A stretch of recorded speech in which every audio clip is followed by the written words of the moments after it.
Hi everyone, my name is Bonnie Coffa, and today I'm going to share my experience and learnings from over my 10 plus year career in industry and consulting. I'm going to share how I went from a very specialized research area to diversifying my expertise and skill set, as well as how I built my personal brand as a regulatory toxicologist. Back in 2010, I had just completed my PhD research in the laboratory of Dr. Ariel Deutsch in the Department of Pharmacology at Vanderbilt University Medical Center. I studied the role of corticostriatal regulation of medium spiny neurons in models of Parkinsonism. Following that, I accepted a postdoc position in the Department of Pharmacology and Toxicology at Virginia Commonwealth University in Richmond, Virginia. And there I studied briefly the molecular pathways by which a kinase called glycogen synthase kinase 3 beta enhanced alcohol consumption in mice. And a postdoc can be one of the ways to begin to try to diversify your expertise from your initial PhD research, but that's definitely not what I was thinking at that time. My biggest concern was location. And so I knew I didn't want to relocate again. So I narrowed down my options to where I wanted to live. And this is where I then accepted the postdoc position at VCU, but I just happened to be at the right place at the right time. So shortly after I had started this postdoc, I was contacted by a recruiter for an opportunity of an industry postdoc at Altria. At the time, I wasn't very familiar with industry postdocs. I didn't even have a clue about how to get one. But this was an industry postdoc that was facilitated through Lancaster Labs, now called Eurofins, in their professional scientific staffing division. And this isn't just for tobacco and nicotine space, but Eurofins also has a professional scientific staffing division for pharmaceutical medical device companies as well. So it's definitely one way to get your foot in the door to get an industry position.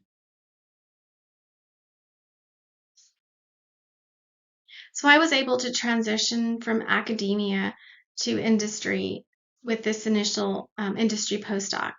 And so this was specific to the tobacco sector, but was my entry into um, other non-traditional careers with outside of academia. So after this 2-year postdoc through Eurofins at Altria, I then got hired on and in the role of research scientist within the regulatory affairs department. And in this group, I was primarily conducting literature reviews on the health effects of nicotine, evaluating the potential reinforcing effects of minor alkaloids, and working on very low nicotine or denicotinized research cigarettes, and specifically looking at the chemical and toxicological characterization of them. Subsequently, I then transitioned to the product integrity group as a principal scientist, where I oversaw the in vitro toxicology testing of e-vapor products. So over the 7 years that I spent at Altria, including the 2 years as a postdoc, I was able to diversify my skill set through various roles, gaining expertise in product development, strategic planning, vendor relations, and external communication and engagement. And this is what's great about industry roles is that they really allow you to bridge your scientific expertise with business skill set. And it really helps make for a well-rounded scientist.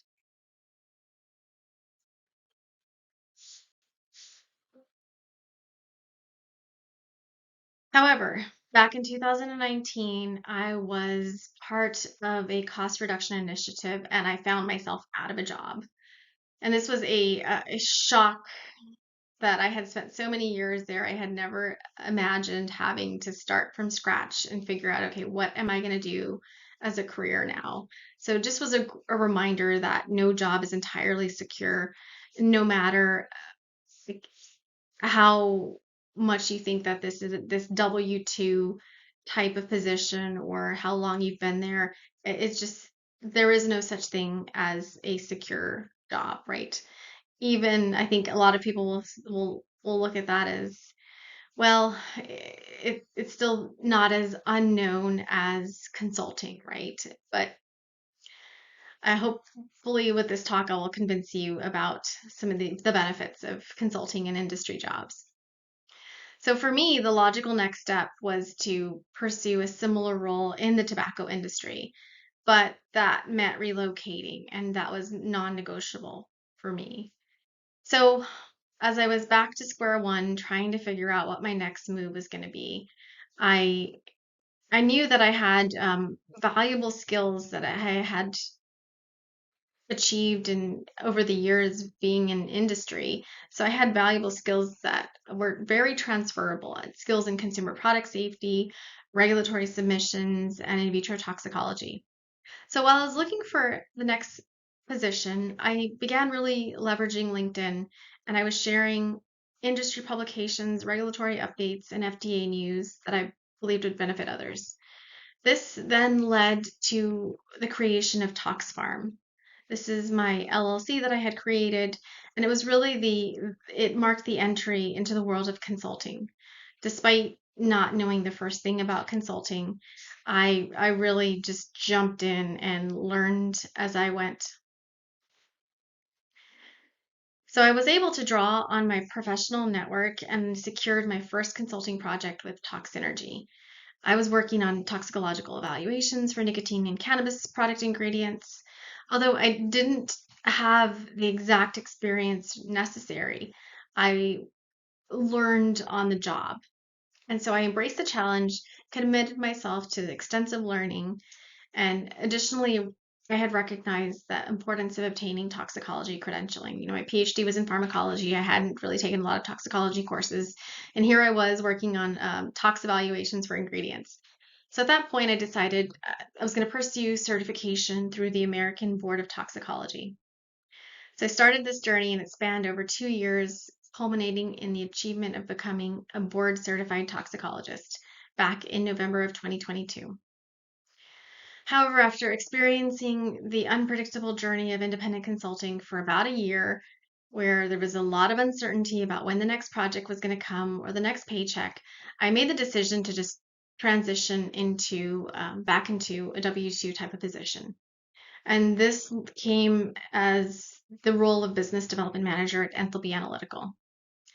So this is really where my personal branding efforts were starting to pay off. Through consistent activity on LinkedIn, I started sharing valuable content and insights, and I was able to catch the attention of a recruiter who reached out to discuss this opportunity. The stability that was offered by this role, along with the potential network connections it promised, proved highly appealing, and I decided to accept the position of business development manager. It also presented an opportunity for me to further develop my skills in business, marketing, and contract testing organizations. After I spent about 2 years in this role, I really found myself longing for the challenges and the satisfaction of consulting, where I could tackle complex problems and enjoy the flexibility and autonomy that it offered. And so then I decided to return back to consulting, and I did so with the firm Consilium Sciences. Consulting has really allowed me to apply my expertise while continuously expanding my knowledge with each new project. Over time, I've had the opportunity to work independently as well as collaborate with various consulting teams, each offering its own set of advantages and challenges. Many of the consulting firms I've been affiliated and I've listed below will offer portals where consultants can upload their resumes, enabling them to be considered for projects based upon specific requirements as they arise. I highly recommend looking into the companies that I've listed below if you're interested in consulting. Despite where you are in your career, you could still be looking to do consulting on the side, or if you're trying to transition to full-time consulting.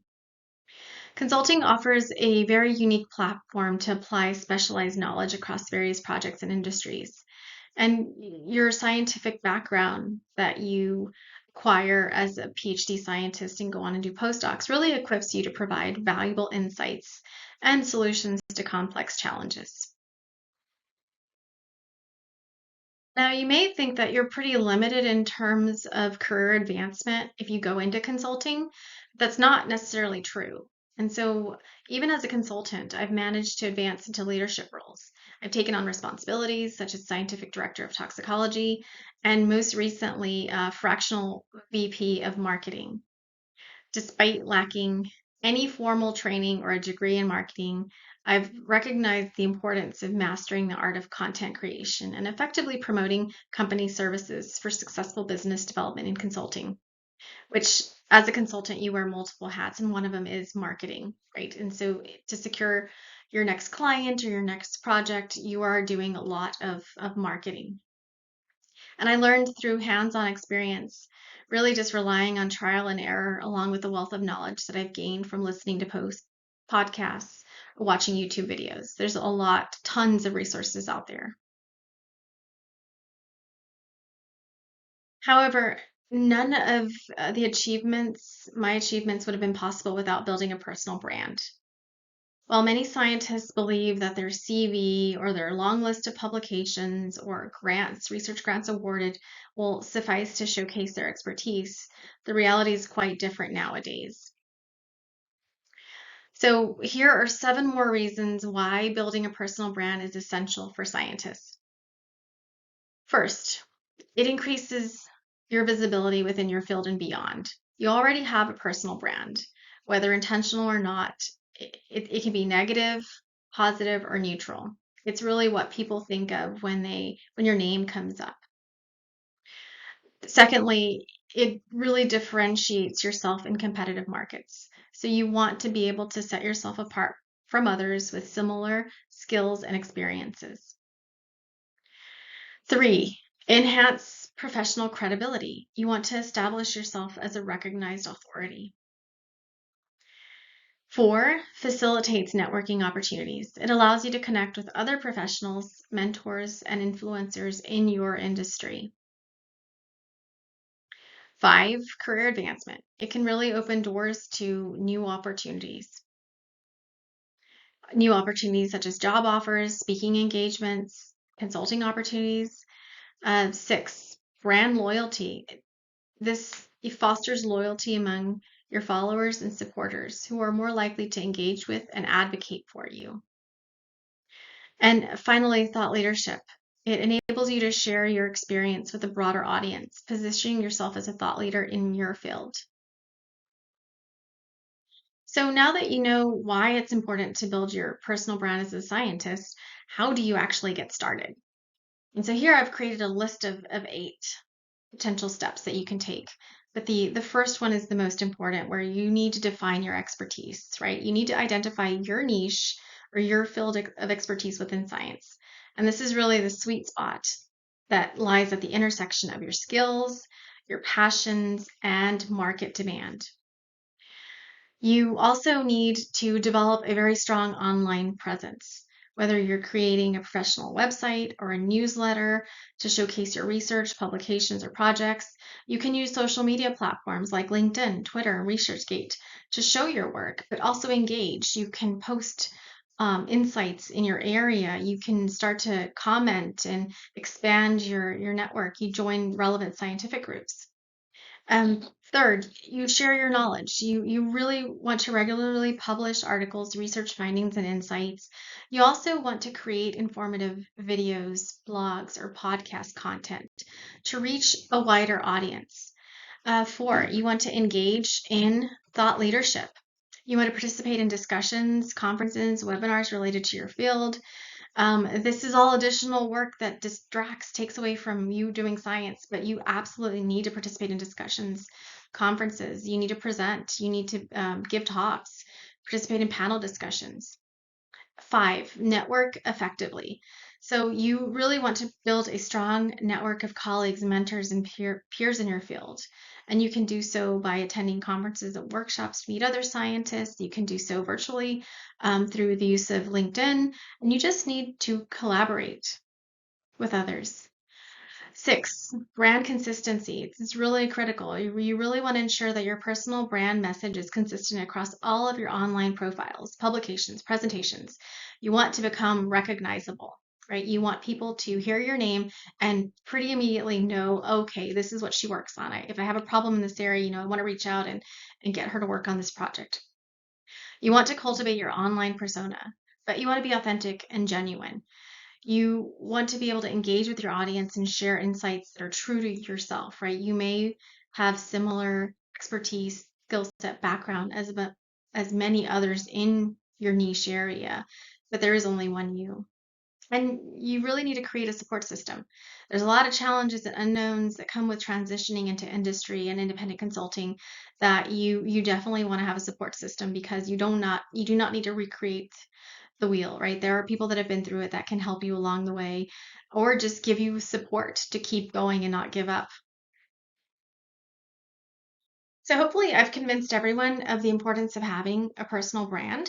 But if you have any questions, feel free to connect with me on LinkedIn, send me a message. I'm happy to help in any way that I can. I've also created a newsletter called Leapfrog Scientist that is chock full of valuable insights if you want to go into a career in industry, if you want to go into consulting, if you're trying to figure out your personal brand, things about setting up an LLC. There's just lots of information in there. And so I highly recommend subscribe. It's a free newsletter. It drops every Sunday night. And I'm happy to connect on any of these platforms. Send me a connection request, ping me. I would love to help anyone that needs help with building their personal brand. And thank you guys for listening. Hope to hear from you. And until the next time, bye everyone.